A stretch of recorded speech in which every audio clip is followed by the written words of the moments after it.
Algunas escenas de este programa han sido recreadas. En un sitio de acampamento de Montana, una niña es tomada mientras dormía. Recordando un crimen similar, los investigadores temen que el asesino haya regresado. En su afán por hallar viva a la niña, se enfrentan con un triste cuadro, falsas pistas y un sospechoso astuto. Policías, agentes y una madre con una firme determinación luchan por resolver el misterioso suceso en aquel oscuro bosque.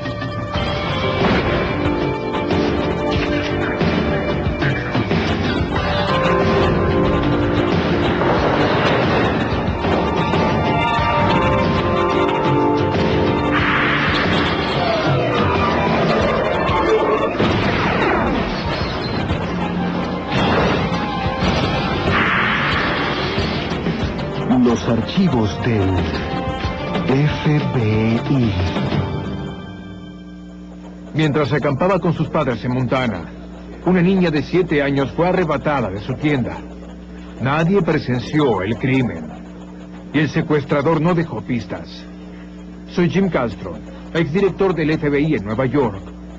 Lo poco que se sabía sobre perfiles criminales, los agentes lo usarían corriendo contra el reloj para hallar a un criminal increíblemente monstruoso, como nadie imaginaba. El lado oscuro. En este episodio, algunos nombres han sido cambiados. Sudoeste de Montana. Guerra de épicas montañas y vastas praderas. En junio de 1973, la familia Yeager llegó a Montana desde Michigan. Marietta Yeager estaba ansiosa porque su familia conociera el oeste. Bill Yeager, obrero de autopartes, tomó licencia de un mes para este maravilloso viaje. Eran las primeras vacaciones familiares para Susie, de 7 años. Los padres de Marietta también estaban con ellos.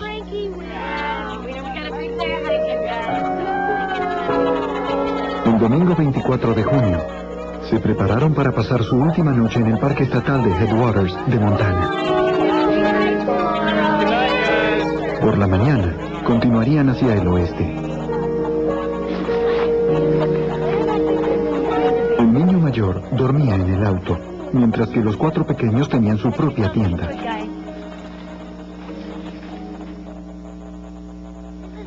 Como cada noche, Susie no dormía sin un beso y un abrazo de buenas noches.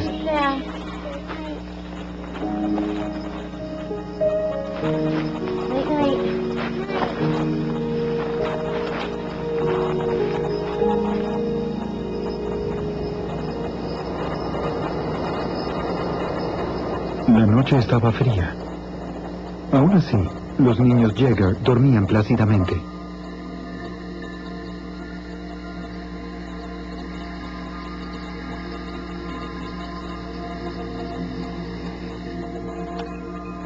Los adultos dormían a unos pocos metros.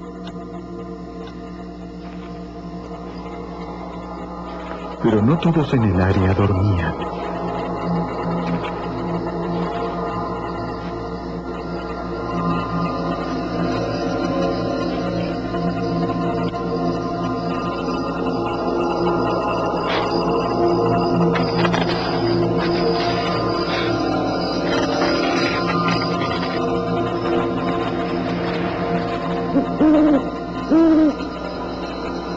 Cerca de las 4 a.m., una brisa despertó a Heidi Yeager, de 13 años.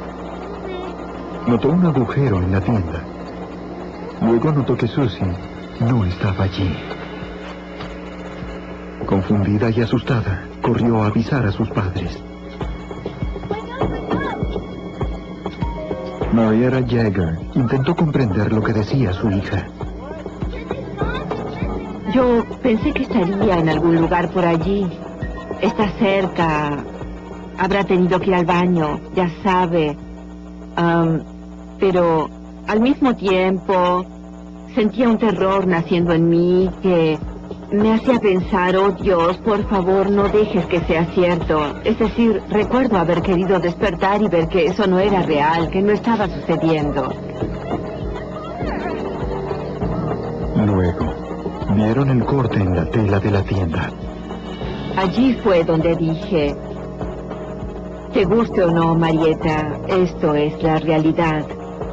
Y no solo se ha ido, alguien la llevó. Sus corazones se hundieron más cuando vieron los peluches de Susie en el pasto. Dormía con ellos, siempre lo hacía, y esa noche los habría dejado caer al no poder aferrarse a ellos. Vi bien a las claras que fue llevada por la fuerza. De inmediato, Bill Yeager fue hasta un teléfono a llamar a la policía. Okay, Mr. Yeager, slow down. I need you to tell me what's going on. I want you to hold on the line. I'm going to get help on the phone. La operadora del comisario llamó por radio al oficial del condado de Gallatin, Don Houghton, quien estaba trabajando en la noche. Have reported a 7-year-old. En camino a Headwaters, el oficial Houghton pasó a buscar al investigador del condado, John Armstead. Los crímenes violentos no eran comunes en la zona, y al principio el investigador Armstead pensó que era falsa alarma.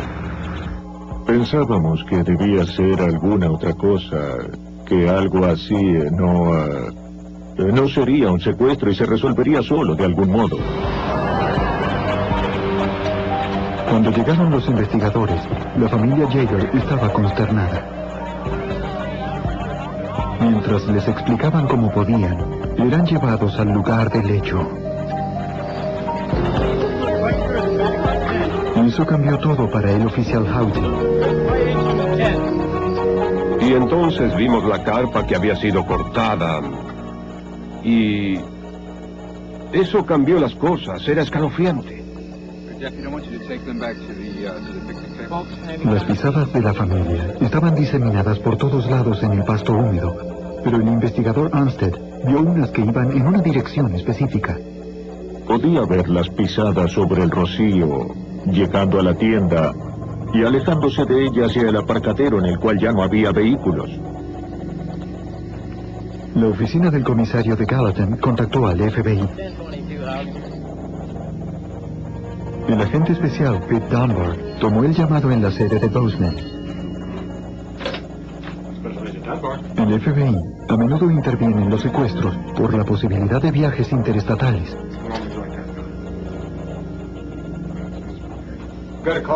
En un secuestro el tiempo es crítico, ya que las posibilidades de hallar viva a la víctima se reducen con cada hora que pasa. Dunbar y el agente especial William Terry partieron de inmediato hacia el acampamento. Para cuando los agentes llegaron, la policía local había comenzado una pesquisa, interrogando a otros acampantes. Las únicas pistas hasta el momento eran las pisadas y el corte en la tienda. Pero fue suficiente para convencer al agente especial Dunbar de lo sucedido. Era un secuestro, sin duda. A veces no se sabe. A veces es una psicosis de los padres, pero en este caso era incuestionable que había un secuestro de una niña. La búsqueda pronto se hizo una de las más grandes de la historia de Montana. Teníamos helicópteros, teníamos a la Guardia Nacional en vuelo, teníamos botes, vehículos todoterreno, teníamos jinetes revisando zonas de casas abandonadas, antiguas minas, donde quiera que alguien pudiera ocultarse. Comenzaron por la tienda de los Yeager y luego expandieron el círculo. Durante la búsqueda, algunos oficiales veteranos recordaron un caso similar en el mismo acampamento 5 años antes. Ese crimen fue descubierto el 5 de mayo de 1968 durante una salida de exploradores, cuando un niño quiso despertar a un compañero. El niño de 12 años fue apuñalado y golpeado durante la noche. Su pulmón estaba perforado y tenía un severo traumatismo de cráneo. Murió al día siguiente. Ese caso no se resolvió.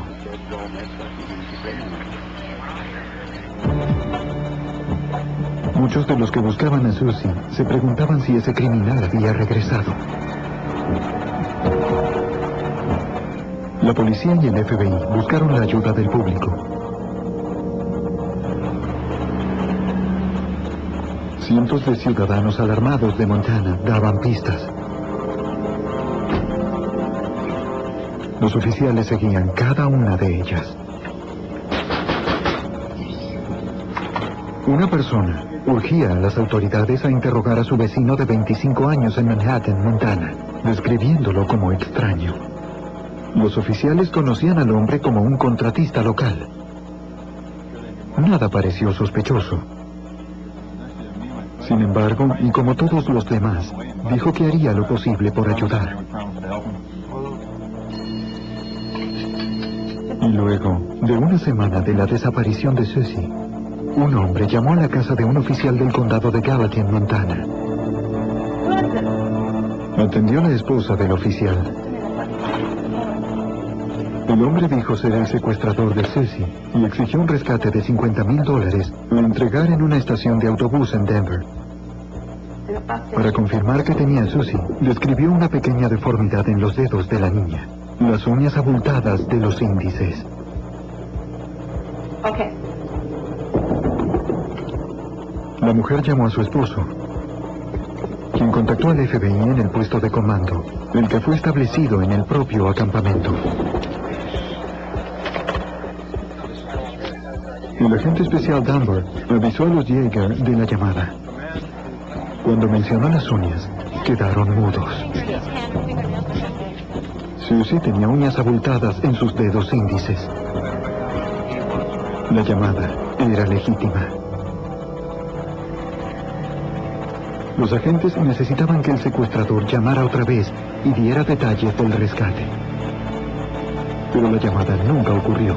Un duro golpe para la familia y los investigadores, según el agente especial William Terry del FBI.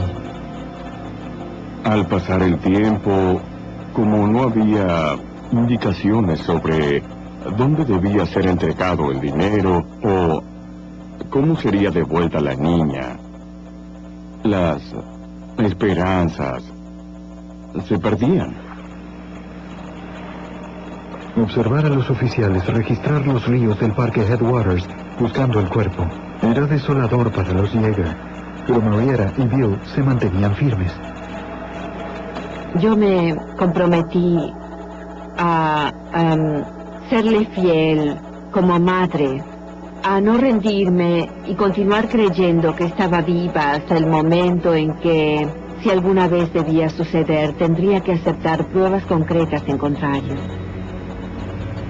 Sin embargo, los Yeager no podían permanecer en el acampamento por siempre. Bill necesitaba regresar a su trabajo, y luego de más de un mes, la familia debió ir a casa. Y fue tan difícil partir, ¿sabes? Dejar el lugar donde la había visto por última vez. A pesar de los esfuerzos de los agentes de la ley, no habían podido hallar al secuestrador. Aunque pronto él hallaría a Marietta. En junio de 1973, Susie Yeager, de 7 años, fue raptada de su tienda en el Parque Estatal Headwaters, en Montana. Aunque la familia debió regresar a Michigan, el FBI aseguró a los padres de Susie, Bill y Marietta Yeager, que no abandonarían el caso. Apenas llegamos a Detroit, el FBI estaba allí esperándonos. Y yo sentí que podía confiar en ellos. Sentí que eran competentes y deseaban mantenerme informada, y para mí eso fue muy importante. Yo necesitaba saber todo lo que sucedía. Aunque los investigadores pensaban que Susie había sido asesinada, sus padres aún esperaban hallarla viva y que el secuestrador se contactara nuevamente. El FBI logró que la compañía de teléfonos rastree cualquier llamado del secuestrador y pidió a los Yeager que coloquen una grabadora en su teléfono. La familia y sus amigos trabajaron mucho para que nadie se olvide de Susie. Abrieron el fondo de recompensa Susie Yeager e imprimieron 10,000 carteles que enviaron a cada oficina del comisario en Montana y los estados contiguos, pidiendo que los coloquen en su zona. Pasaron meses. La familia aún esperaba que el secuestrador llamara. Y se tornó mi tarea estar siempre al lado del teléfono y solo una vez me aparté al principio y fue para buscar a mi hijo, uno de mis niños, de una clase, de la que se suponía lo regresarían a casa y no lo hicieron y fui yo. Y estuve fuera de casa por 10 minutos y el secuestrador llamó.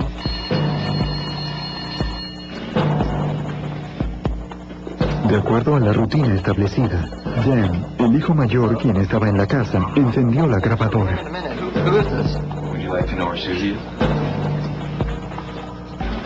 Dan pidió al secuestrador que liberara a su hermana.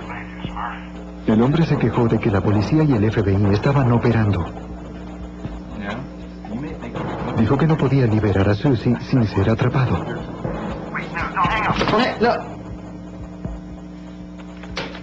Segundos más tarde, llegó Marietta. Danny acababa de colgar el teléfono y sabía por la expresión de su cara que estaba fuera de sí.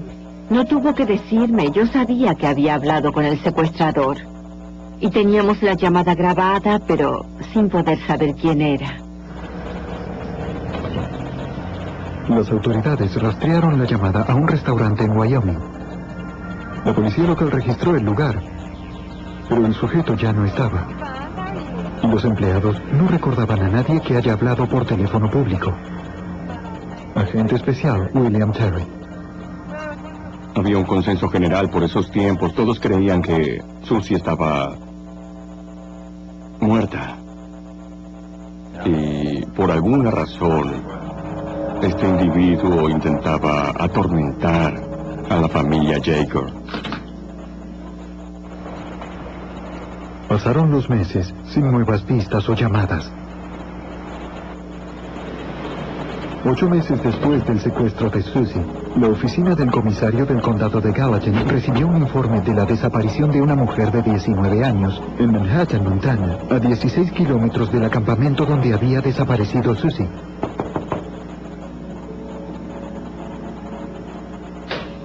Su madre estaba preocupada y dijo a los oficiales lo que sabía. Dijo que su hija, Sandra Smulligan, fue vista por última vez el 9 de febrero, regresando a su casa a la medianoche luego de una salida con amigos. Su madre dijo que el auto de Sandra no estaba y que nadie supo de ella por varios días.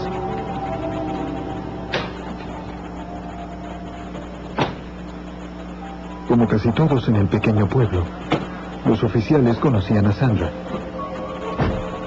Abrieron un caso de desaparición y partieron en busca de su auto. El oficial Don Houghton, del condado de Gallatin, quien aún trabajaba en el secuestro de Susie Yeager, también intervino en la investigación. El área a la que fui asignado era al noroeste del pueblo de Manhattan. Era una zona muy amplia y recorrimos caminos estatales, caminos de tierra y caminos particulares buscando el auto. En una finca abandonada en los montes Horseshoe, el oficial Houghton notó huellas frescas de ruedas en un camino de tierra y luego descubrió algo que parecía fuera de lugar.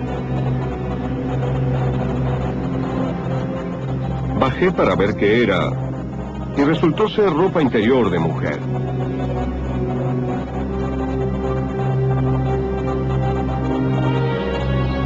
Houghton quería registrar el granero cercano.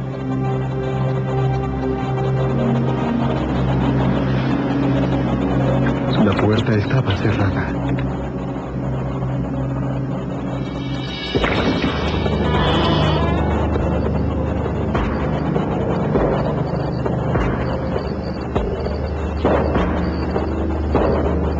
En su interior, una lona y otros efectos cubrían un auto.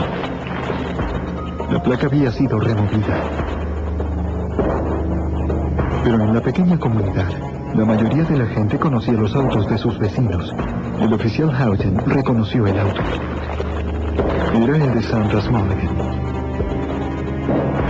No había rastros de la joven. Houghton informó el hallazgo.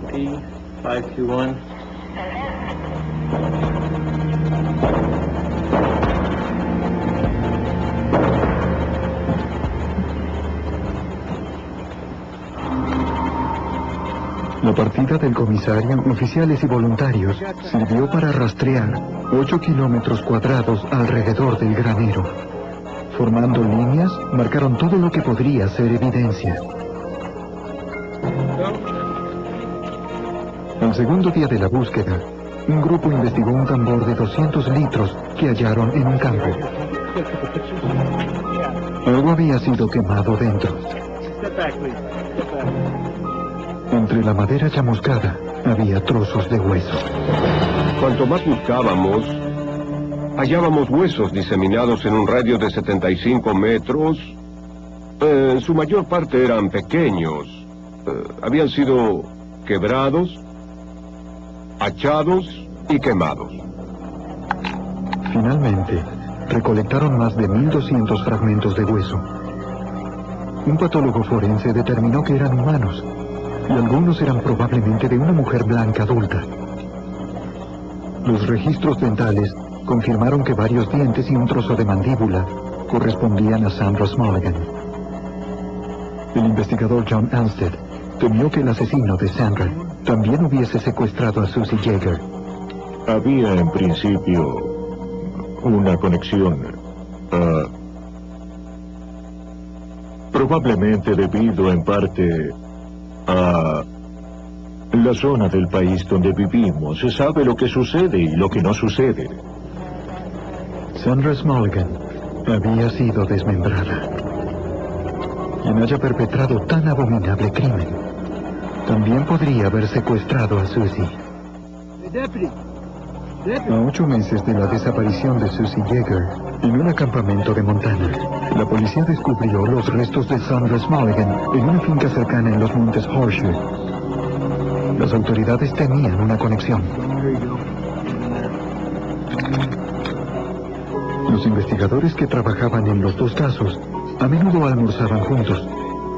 Un residente siempre estaba con ellos, preguntando por los casos. David Masterson era un ex marín y un conocido contratista local. Algunos vecinos lo consideraban extraño. Durante la primera semana de la investigación, Masterson había sido interrogado por la desaparición de Susie. El oficial Don Houghton sabía que gente demasiado curiosa por un crimen generalmente está involucrada. Muchas veces David venía a almorzar con nosotros. Siempre preguntaba. Teníamos cuidado de lo que decíamos en su presencia, pero él se ofrecía para una búsqueda. Siempre delante de nosotros. Nos molestaba un poco. El agente especial del FBI, Pete Dunbar, se dio cuenta de que Masterson conocía bien la zona donde fue encontrado el cuerpo de Sandra.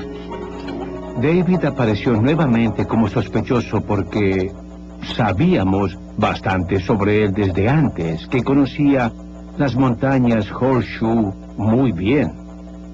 También supimos que había salido con esta muchacha Sandra Smulligan.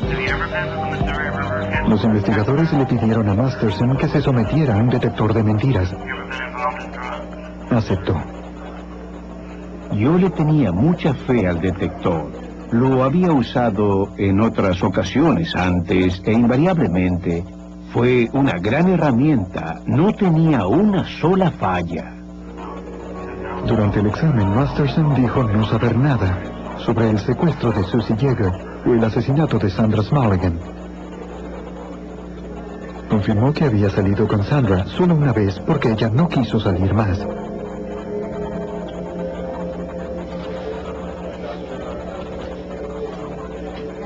El operador del detector no notó señales de mentiras. Al igual que con otros sospechosos en el caso de Susie Yeager, los agentes le solicitaron que se sometiera a un interrogatorio con Amital sódico. En el hospital psiquiátrico, bajo la influencia del barbitúrico, Masterson respondió tranquilo cada pregunta. Dijo todo lo que me había dicho durante la entrevista antes de que hiciéramos el amital sódico. No se desvió un ápice. En lo que respecta a mi entrevista, no hubo diferencia entre utilizar la droga o no. Retornó la investigación al punto de no tener nada. Nos quedamos sin pistas. No podíamos estar más abatidos. No sabíamos hacia dónde ir. Nos quedamos sin sospechosos. En la primavera de 1974, el caso estancado tomó nuevo impulso, luego de que Tambor viera al agente especial Patrick Mullaney, quien trabajaba en el área de perfiles criminales. Creyendo que podía ayudar, Mullaney pidió los archivos del caso Yeager. Nos dieron las entrevistas que hicieron. Nos dieron los resultados de todas las investigaciones realizadas. Así repasamos durante días todas las investigaciones y entrevistas, en especial qué tipo de investigación habían realizado, y logramos tener una idea. Para los especialistas en perfiles, la naturaleza del crimen, incluyendo vigilancia y una sigilosa sustracción, sugería a alguien con entrenamiento militar. Debía tener la fuerza física para cargar y mantener callada a una niña de 25 kilos, tal vez luchando. Los especialistas creían que el criminal era solitario, posiblemente esquizofrénico, con problemas con el sexo opuesto. Nuevamente apareció David Masterson. Cuando mencionamos a David Masterson como nuestro sospechoso más probable, nos topamos con mucha oposición del Departamento de Policía local, igual que del agente del FBI. Y la razón para esa oposición era muy razonable. Era simplemente que había sido sospechoso y que le habían pedido someterse a 2 pruebas de verdad. Y David había pasado ambas. Pero un esquizofrénico puede disociarse de la realidad a tal punto que puede mentir sin exhibir inquietud y así superar las pruebas. Los especialistas en perfiles también hicieron una predicción: que el secuestrador telefonearía a Marietta Yeager en el aniversario del crimen. Sabíamos que este era un asesino tan íntimo que se había involucrado personalmente en la matanza con la víctima y su vida, y con la vida de su familia, que incluso celebraría este evento igual que una persona normal celebraría un aniversario. Para atraer al secuestrador, Marietta Yeager concedió una entrevista a un reportero de Associated Press. Dijo que su fe religiosa le permitía sentir pena por el secuestrador y que le gustaría hablar con él para saber por qué lo hizo. En la noche del 24 de junio de 1974, a un año de la desaparición de Susie, Marietta fue a dormir sabiendo que aunque lo necesitaba, no descansaría. Exactamente un año después del secuestro de Susie Yeager en un campamento de Montana, un hombre telefoneó a Marietta, madre de Susie. Lo primero que dijo fue: habla la mamá de Susie. Y en ese momento yo sabía exactamente quién era. Dijo: este es el hombre que la llevó de su lado hace exactamente un año.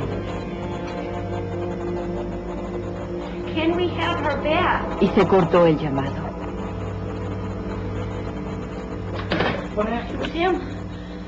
Los Yeager estaban desolados. La llamada fue tan corta que era casi imposible rastrearla. Otro llamado, si viniese, sería el único vínculo con su pequeña.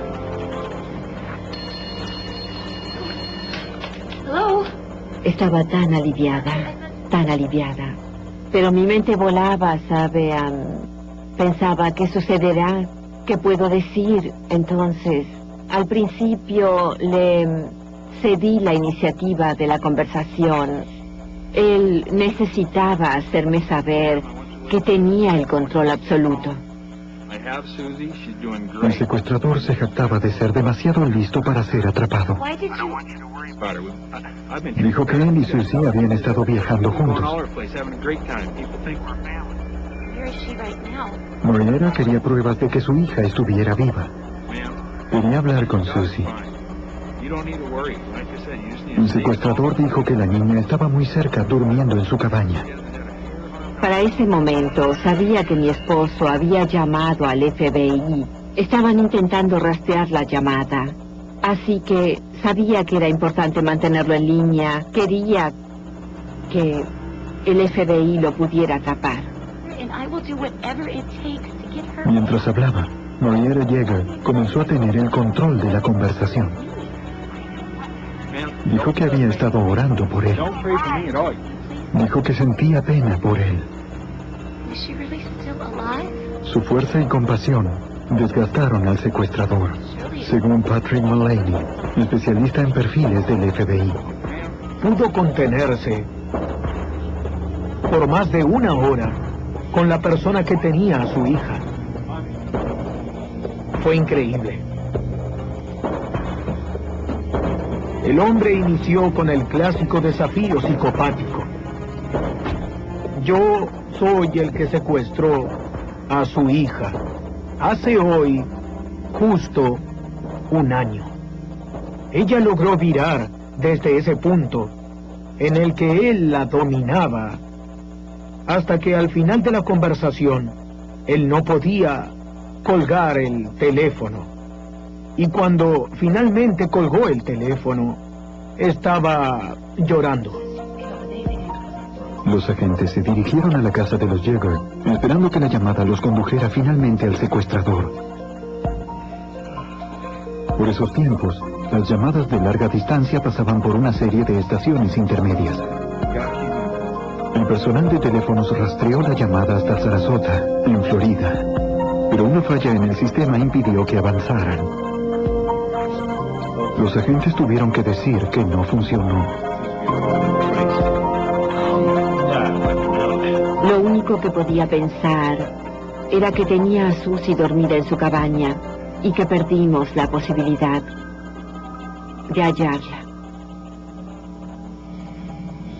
Y 1 mes más tarde, un granjero de Montana mostró a los investigadores que alguien había interferido en su línea telefónica.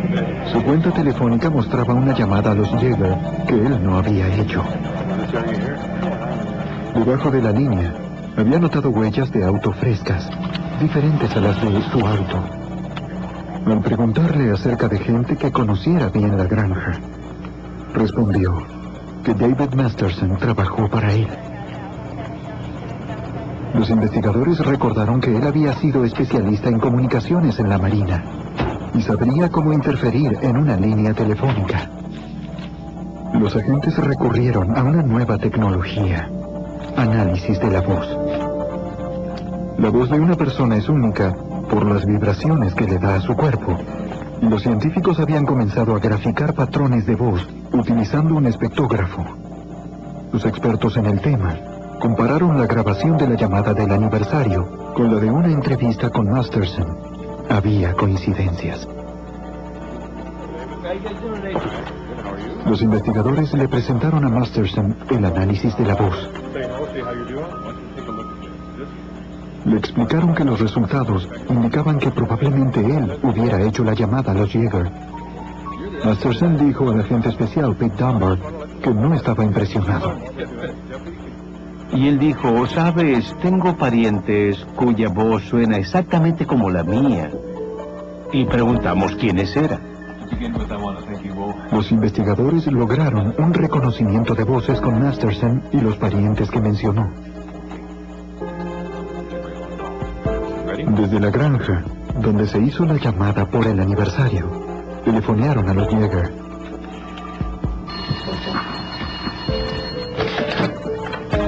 Yes, it's Marietta. Hi, Pete. Okay, we're ready. Cada interlocutor se identificó con un número y leyó un extracto de la llamada. Soy el número 1. ¿Es la madre de Susie? Fuimos al Parque Lakeside y al Zoológico de California del Sur.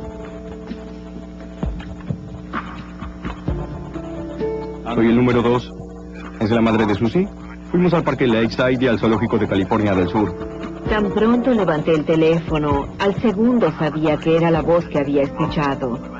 Estaba perfectamente grabada en mi memoria. Nunca olvidaría esa voz. Era más evidencia circunstancial, pero aún nada en concreto. Los oficiales querían una confesión. Nos dimos cuenta de que lo único que podría descolocarlo y causar que haga algo que finalmente lo incrimine era confrontarlo directamente con Marietta Yeager. Le requerimos a Marietta que viaje nuevamente a la zona de Bozeman, que solo tenía malos recuerdos para ella. Moira siempre supo que se encontraría con el asesino de su hija. Y sentí que esta era la ocasión, y estaba muy agradecida por la oportunidad de poder decirle frente a frente y no a una voz en el teléfono que lo había perdonado. Es una persona muy fuerte, muy diferente de cualquier madre de una víctima que yo conozca. Y su perdón, francamente creo que es muy diferente, muy diferente. Sé qué es lo que piensa al respecto, pero no sé si coincido con ella. En la mañana del 12 de septiembre de 1974, Marietta Yeager y David Masterson se encontraron en presencia del abogado de él. Algo muy profundo en mí sabía que este era el hombre. Y cuando lo miré a los ojos, pude ver en su expresión que estaba mentalmente enfermo. Serenamente, Marietta le dijo que sabía que él se había llevado a Susie. Masterson insistía en que era inocente. Hablaron por más de una hora, Marietta intentando lograr que admitiera su crimen, pero él nunca se quebró. Finalmente el abogado dijo, creo que esto ya es suficiente. Le hemos dado una buena oportunidad. Y nos pusimos de pie y nos dimos la mano. Pero demandó toda mi disciplina soltarle la mano. Es decir, era él. Yo sabía que era él y quería mantenerlo a la vista.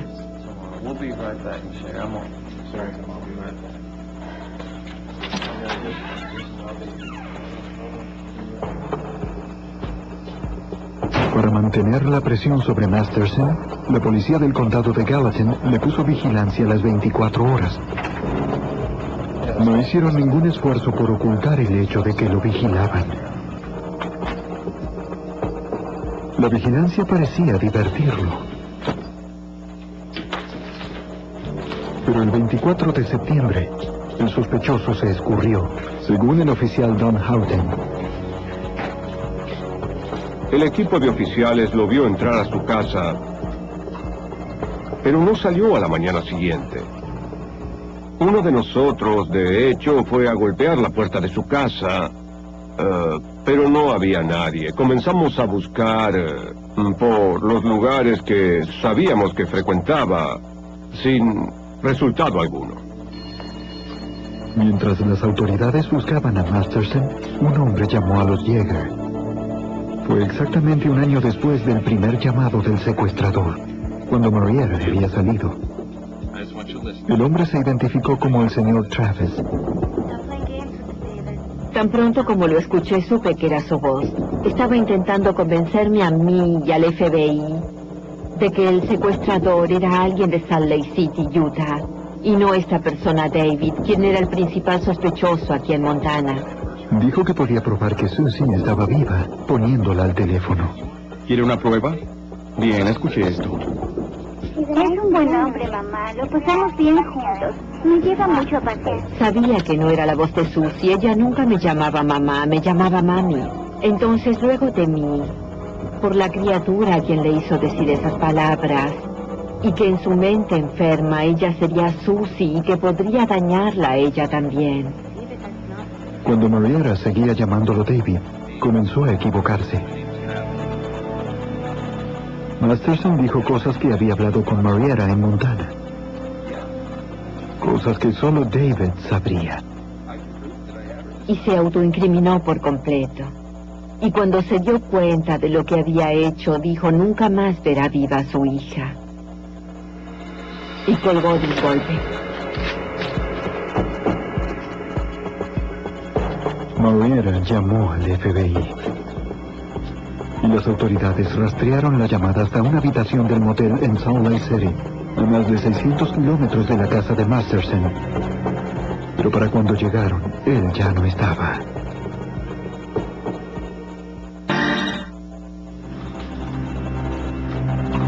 Luego de que David Masterson eludió la vigilancia, los investigadores creían que llamaría a Marietta Yeager. Marietta oyó la voz de una niña, pero sabía que no era Susie. El fiscal del condado de Gallatin, Thomas Olsen, quien esperaba obtener más evidencia antes de pedir arresto, sabía que ya era más peligroso que nunca. Estaba en estado de pánico. Inmediatamente presumí que había tomado a otra niña. Sabía que debíamos actuar, no podíamos esperar.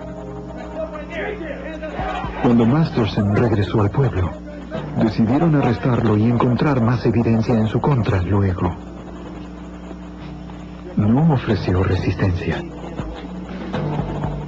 Yo había contratado al mejor abogado de la zona. Entre sus efectos personales, hallaron papelería del motel de Salt Lake City, desde donde se realizó la última llamada, con el nombre de Travis escrito en ella. Las autoridades obtuvieron una orden de cateo con la ayuda de los especialistas en perfiles del FBI, según el oficial Don Houghton. Nos dijeron que el autor del crimen, de este tipo de crimen, probablemente guardaría recuerdos o trofeos de sus víctimas, que incluyen cosas como joyería, ropa o partes del cuerpo. Nuestra orden de cateo registró todos esos artículos. Dentro del refrigerador, los oficiales hicieron un horrendo descubrimiento. Envoltorios de papel con las iniciales de la mujer asesinada en ellos, Sonia Marie Smolligan. Y hallaron una mano humana con 2 dedos cortados en su palma.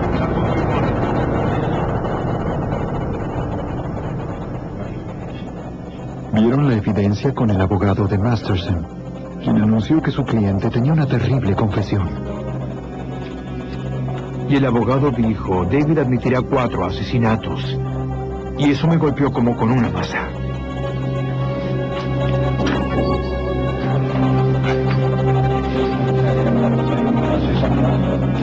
Masterson les dijo de los 4 asesinatos. Comenzaron en 1967. Estaba culminando la preparatoria cuando cometió el primer crimen. Un compañero suyo había peleado con él. Un día vio a su hermano pescando con un amigo. Por venganza, mató al hermano del compañero.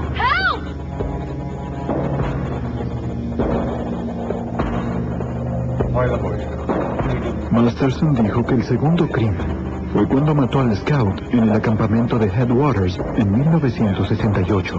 Lo hizo para ensuciar a la tropa local de scouts que lo habían echado de sus filas.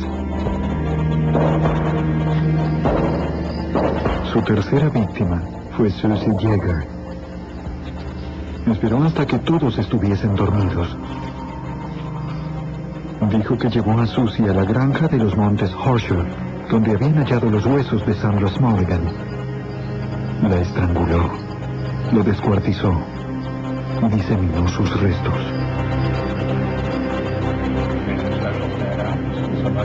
Todos Todos querían saber por qué. Masterson no tenía respuesta. También confesó haber matado a Sandra Smulligan.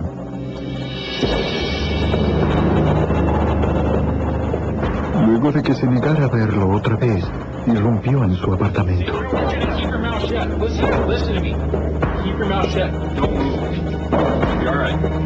Su plan era secuestrarla.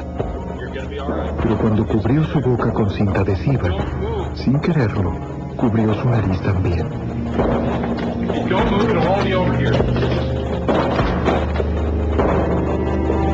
Mientras empacaba su ropa, Sandra Smulligan se asfixió.